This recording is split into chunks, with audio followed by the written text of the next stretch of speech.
A paz do Senhor, irmãos, a paz do Senhor a todos vocês, do nosso grupo Ruth Companheira, a paz do Senhor que você está vendo esse vídeo no Instagram, no status do WhatsApp, que Deus abençoe sua vida grandemente.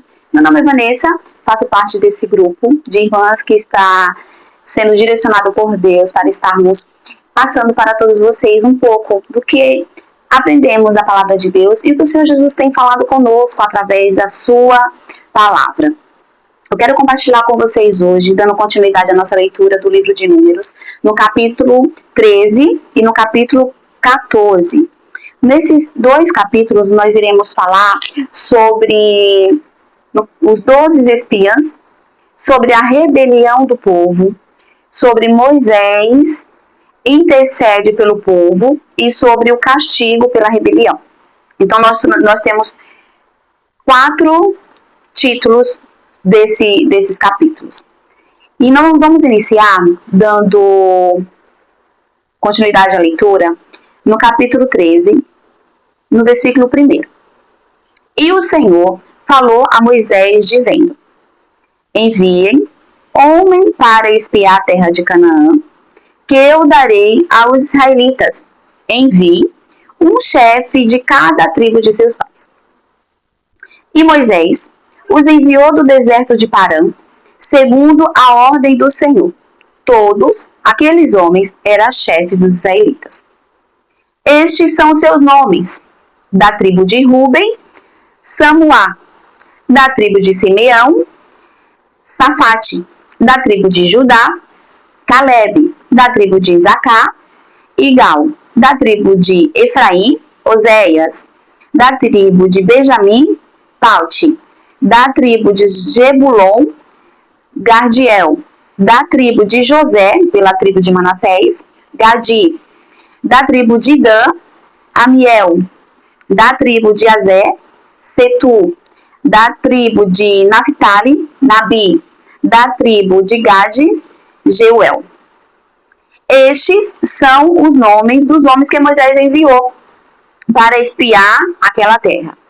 E Oséias, o filho de Num, Moisés o chamou de Josué. Nesse versículo 16, tem uma chamada muito importante aqui na vida de Oséias, quando ele é chamado por Moisés de Josué.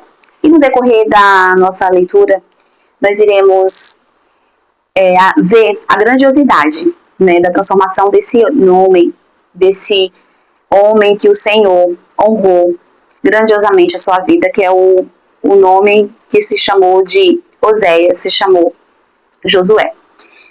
E vamos retomando aqui, no início do capítulo 13, nós estamos vendo aqui o direcionamento de Deus para com Moisés, para estar instruindo, né? Nós vamos aqui uma instrução de Deus para que o Moisés estivesse direcionando cada chefe de cada tribo. Então seria 12 tribos, um chefe de cada tribo, para estarem na cidade, na terra de Canaã. O que eles iam fazer lá? Eles iam espiar aquela terra. Eles iam observar. Mas não só era ir lá olhar aquela terra, não. Eles iam observar e temos instruções que o Senhor passa para que Moisés estejam passando para eles, que falam sobre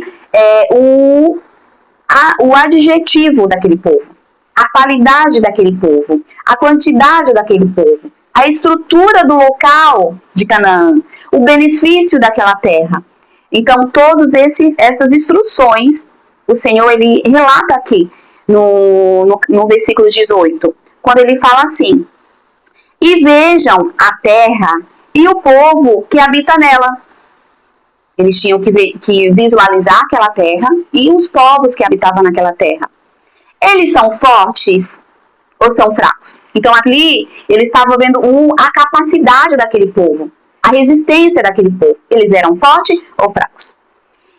Ali quando ele fala, eles eram poucos ou eles eram muitos?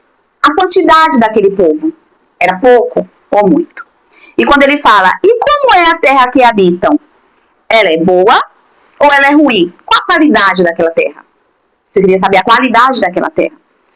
E quais são as cidades em que eles habitam? Se moram em acampamentos ou se em fortalezas? Qual é a estrutura daquele local? Eles moram em acampamentos que são temporários ou eles moram em fortalezas que são uma fortificação militar, que é permanente? Ali ele ainda instrui. Também, como era a terra? Ela era fértil ou ela era estéril? Então, quando ele fala assim, qual o benefício daquela terra? Ela dá fruto, ela tem produção agrícola, ela vai beneficiar. E outro ponto também, se há árvore nela ou não. Então, ali ele queria ver a arborização daquela área, aquela área verde, ou era deserto. Então, se nós formos observar aqui o chamado que Deus tinha na vida de Moisés, para ele instruir aquele povo para verificar aquela cidade como seria. E aqueles espias foram e ele ainda instruiu. E se esforcem e peguem do fruto da terra. Então ele tinha todas aquelas características, aquelas qualidades que eles queriam saber, se era a quantidade que eles queriam saber daquela terra. E eles ainda falou assim, esforcem, no versículo 20, e peguem do fruto daquela terra. E eram aqueles dias, os dias das primícias das uvas. Então, quando eles foram espiar aquela terra, eles viram que aquela terra estava nas primícias, nas primeiras colheitas daquele fruto, das uvas. E então, eles, instruídos por Moisés, foram lá e trouxeram aquele fruto para demonstrar como era, se nós vamos observar aqui, como era aquela produção agrícola de lá. No versículo 26, na continuidade do capítulo 13, fala assim, e caminharam e voltaram a Moisés e a Arão e a toda a congregação dos israelitas no deserto de Parã, em Cádiz, e deram notícia a eles e a toda a congregação e lhe mostraram o fruto da terra. Então eles foram para aquela terra, observaram aquela terra e trouxeram aquele fruto instruído por Moisés.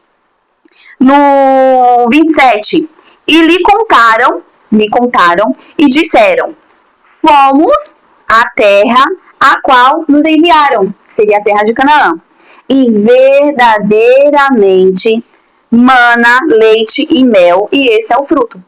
Então, se nós formos voltarmos lá em Êxodo, no capítulo 3, no versículo 8, que fala que para uma terra vasta onde mana leite e mel. Então, a promessa que o Senhor tinha falado lá em Êxodo, no capítulo 3, no versículo 8, está se cumprindo aqui. Estão nas mãos deles. Que realmente aquela terra, ela mana leite e mel. Então, essa representação, mana leite e mel, é o que o Senhor já tinha falado no Êxodo anteriormente.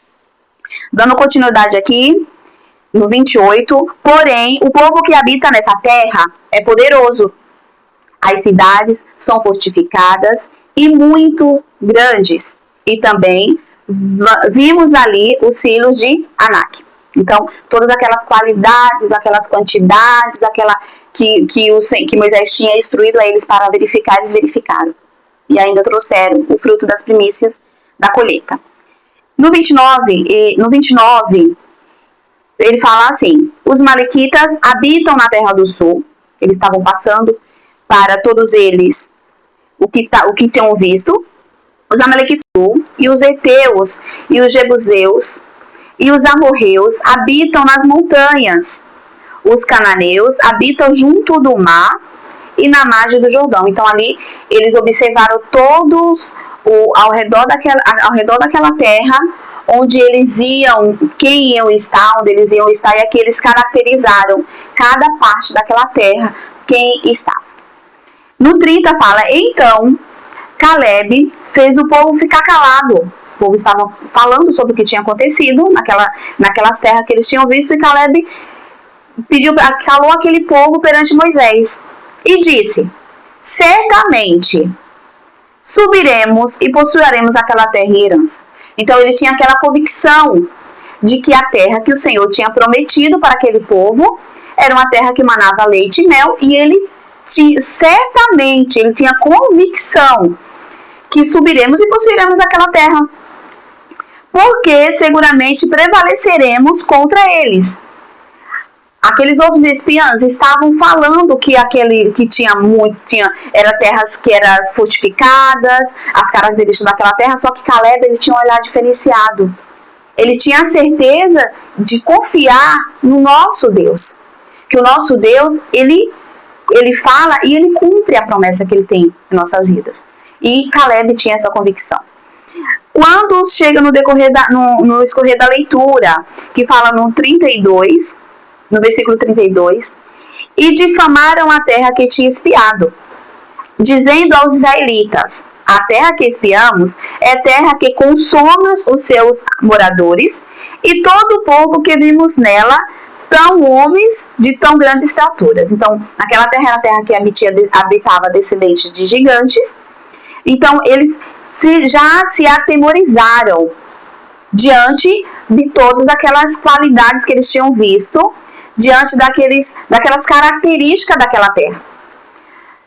No 33 fala: também vimos gigantes ali, filho de Anak, descendente de gigantes, e vimos como também gafanhotos também nos viam assim. Então, se nós, nesse capítulo 13, nós damos uma recapitulada no 13, fala sobre o direcionamento que o Senhor deu a Moisés para estar direcionando aqueles 12 espiãs, para estar observando aquela terra, as características que o Senhor ordenou àquele povo, né, aqueles espiãs, para estar observando daquela terra. E quando eles retomam nos últimos versículos do capítulo 13, eles retomam o que eles viram lá, eles se atemorizaram diante do que eles tinham visto. Só que nós temos homens que estavam fortificados na fé, homem que tinha convicção e homem que tinha certeza no Deus que prometeu, no Deus que falou a promessa, que eles iam para uma terra que manava leite e mel. Já no capítulo, adentrando ao capítulo 14, nós temos o título de A Rebelião do Povo. Se nós formos observar aqui no versículo 2, fala assim: e todos os israelitas murmuravam contra Moisés e contra Arão, e toda a congregação lhe disse. Então todo aquele povo ouviram o que os espiãs lhes tinham falado e estava atemorizado. E eles falaram: quem dera, olha só, aquele povo retomaram aqueles pensamentos de negatividade, de insegurança. Quem dera tivéssemos morrido na terra do Egito, ou mesmo neste deserto. Então ali eles voltaram a uns pensamentos que eles poderiam ter ficado naquela terra ou teriam morrido, porque eles viam que na percepção deles, eles não conseguiriam vencer. Só que aqui quando no 13 ele fala assim: e por que o Senhor nos traz a essa terra? Para cairmos à espada? E para que as nossas mulheres e as nossas crianças sejam como presa? Ali eles questionam a magnitude de Deus. Não seria melhor nós voltarmos ao Egito? Ali perguntam, né? Eles fazem essa pergunta: não seria melhor a gente ter voltado, retroceder ao passado, retroceder ao que passaram? E eles não tinham visto, diante de todo aquele trajeto que eles enfrentaram, o Senhor se fez presente em todos eles, o Senhor ouviu todas as necessidades daquele povo. E eles retrocederam.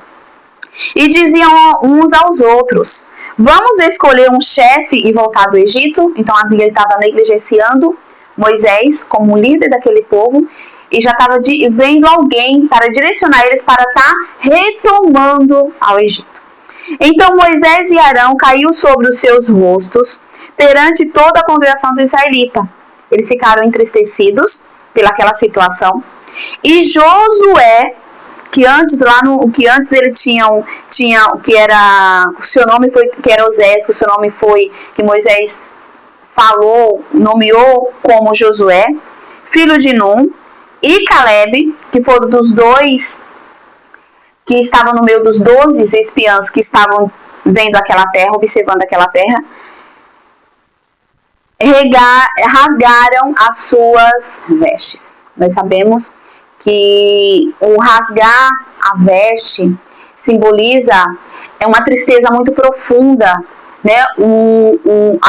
Eles estavam tristes, uma tristeza profunda, eles estavam com o coração partidos, porque aquele povo, eles não reconheciam que o Deus que trouxeram eles da terra do Egito era o mesmo Deus que estaria dando para eles a terra que mana leite e mel.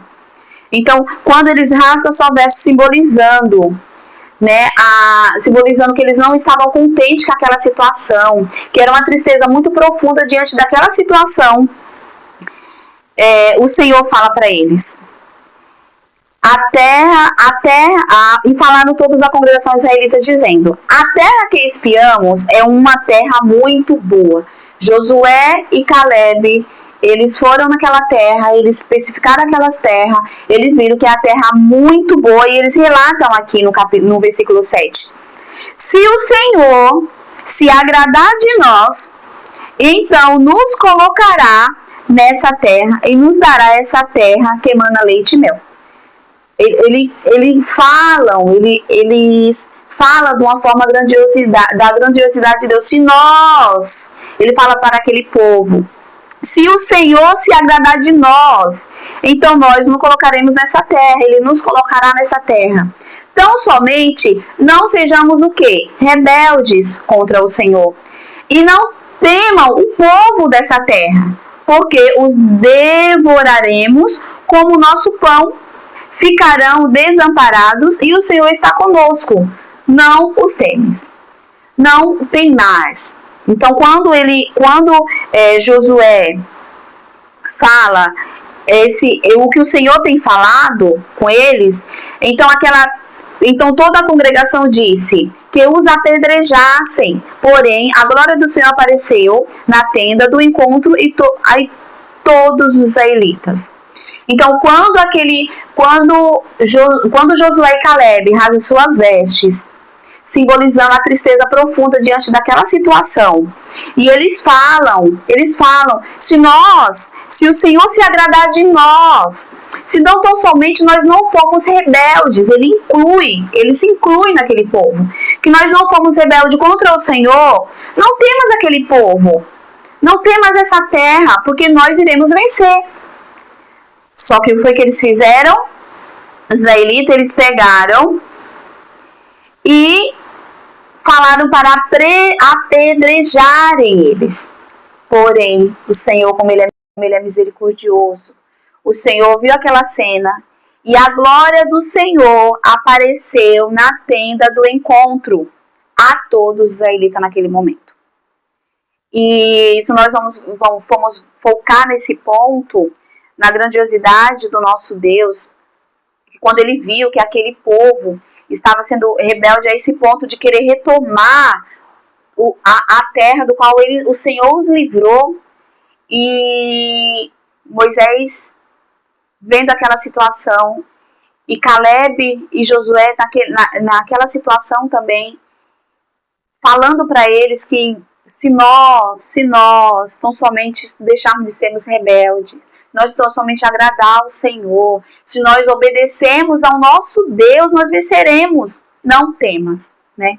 E o Senhor, ele demonstrou a sua glória naquele momento, quando a glória do Senhor apareceu na tenda do encontro. E no versículo 11 fala: e o Senhor disse a Moisés. O Senhor, ali quando o Senhor fala com Moisés, nesse versículo do 11 até o versículo 25, o Senhor fala com Moisés sobre toda aquela situação que aquele povo está fazendo.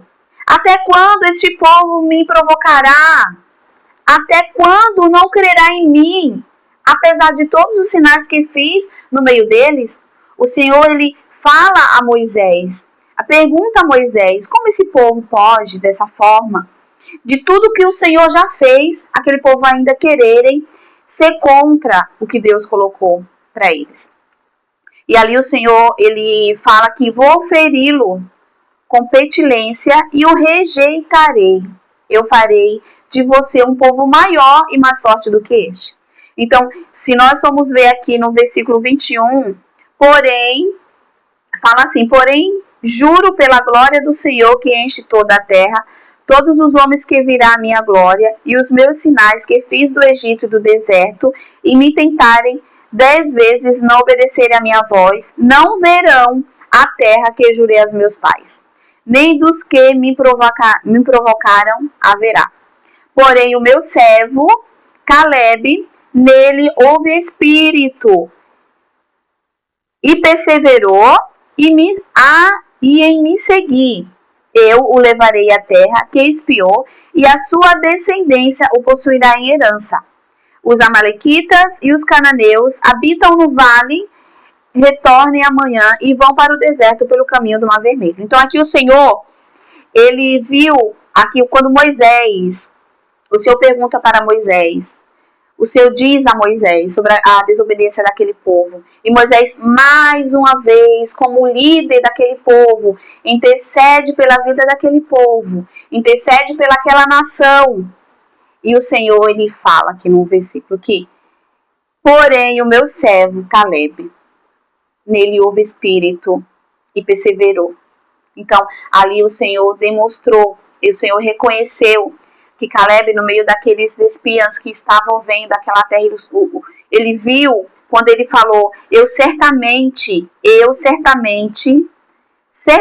subiremos. Então ele tinha a convicção que ele iria vencer. E ali o Senhor, ele fala para Moisés, ele pontua sobre Caleb. E um ponto também importantíssimo também que nós temos visto aqui foi sobre num subtítulo que fala no castigo pela rebelião, que o Senhor, depois que o Senhor falou a Moisés e a Arão dizendo, até quando suportarei essa má congregação que murmura contra mim, o Senhor, ele fala no versículo 30, não entrará na terra que jurei, que eu os farei habitar, exceto Caleb, filho de Jefoné, e Josué, filho de Nun. Então aqui, diante dessa situação que aconteceu, de todo esse processo que viveu o povo de Israel, o povo israelita, o povo que saíram da terra do Egito, e o Senhor esteve com eles, o Senhor, ele decreta aqui, que não entrarão na terra que jurei aos que habitam. Não entrarão. Quem entrará nessa terra? Caleb e Josué. Mas os seus filhos, de quem disseram, serão como presa, estarão nela. E eles conhecerão e verão que vocês desprezaram. Aqui na continuidade desse versículo, se nós somos dar continuidade nesse capítulo até o versículo 36, e os homens que Moisés mandou espiar a terra, e que voltando fizeram toda a congregação murmurar contra ele, difamando a terra, aqueles mesmos homens que falaram mal da terra, morreram de praga perante o Senhor. Mas Josué, filho de Nun, e Caleb, filho de Jefone, que era dos homens que foram espiãs da terra, ficaram com vida. Então aqui nós vemos o castigo daquela rebelião, nós temos que Moisés intercedeu por aquele povo, mas aquele castigo, por Moisés interceder por eles, diante de tantas situações, aquele castigo foi para aquele povo. E quem entrou naquela terra que o Senhor preparou, ele fala aqui. Mas Josué, filho de Nun, e Caleb, filho de Jefoné, que era dos homens que foram espiãs da terra, ficaram com vida. E Moisés falou essas palavras a todos os israelitas. Então o povo se entristeceu muito, e levantaram-se de madrugada e subiram ao cume do monte, dizendo, estamos aqui e subiremos ao lugar do qual o Senhor falou, porque pecamos. Eles reconheceram seus pecados. Mas Moisés disse, por que transgrede a ordem do Senhor? Isto não prosperará. Não subam, porque o Senhor não estará no meio de vocês, para não serem feridos diante dos seus inimigos. Porque os amalequitas e os cananeus estão ali diante da face de vocês e cairão à espada. Porque se desviaram do Senhor, o Senhor não estará com vocês. Contudo, arrogantemente tentaram subir ao cume do monte, mas a arca da aliança do Senhor e Moisés não saíram do meio do acampamento. Então, os amalequitas e os cananeus que habitavam na montanha desceram e o feriram e o derrotaram. Então, nós estamos diante de dois capítulos que trazem algo muito importante para nós. A obediência de nós estarmos diante daquilo que o Senhor tem colocado na nossa vida. A obediência diante das situações, como Caleb e Josué. Eles viram que era uma terra de gigante, mas eles também viram que naquela terra manava leite e mel. E que estávamos convictos de que íamos subir aquela terra, que íamos prevalecer contra aquele povo. Então, que nós possamos, diante da leitura de hoje, entendermos e compreendermos que diante de qualquer circunstância, diante de qualquer gigante na nossa vida, o Senhor, nós temos que ter a convicção, nós temos que falar certamente, o Senhor, nosso Deus, está conosco e nós iremos vencer em nome de Jesus. Que o Senhor Jesus nos abençoe grandemente. Fique com Deus.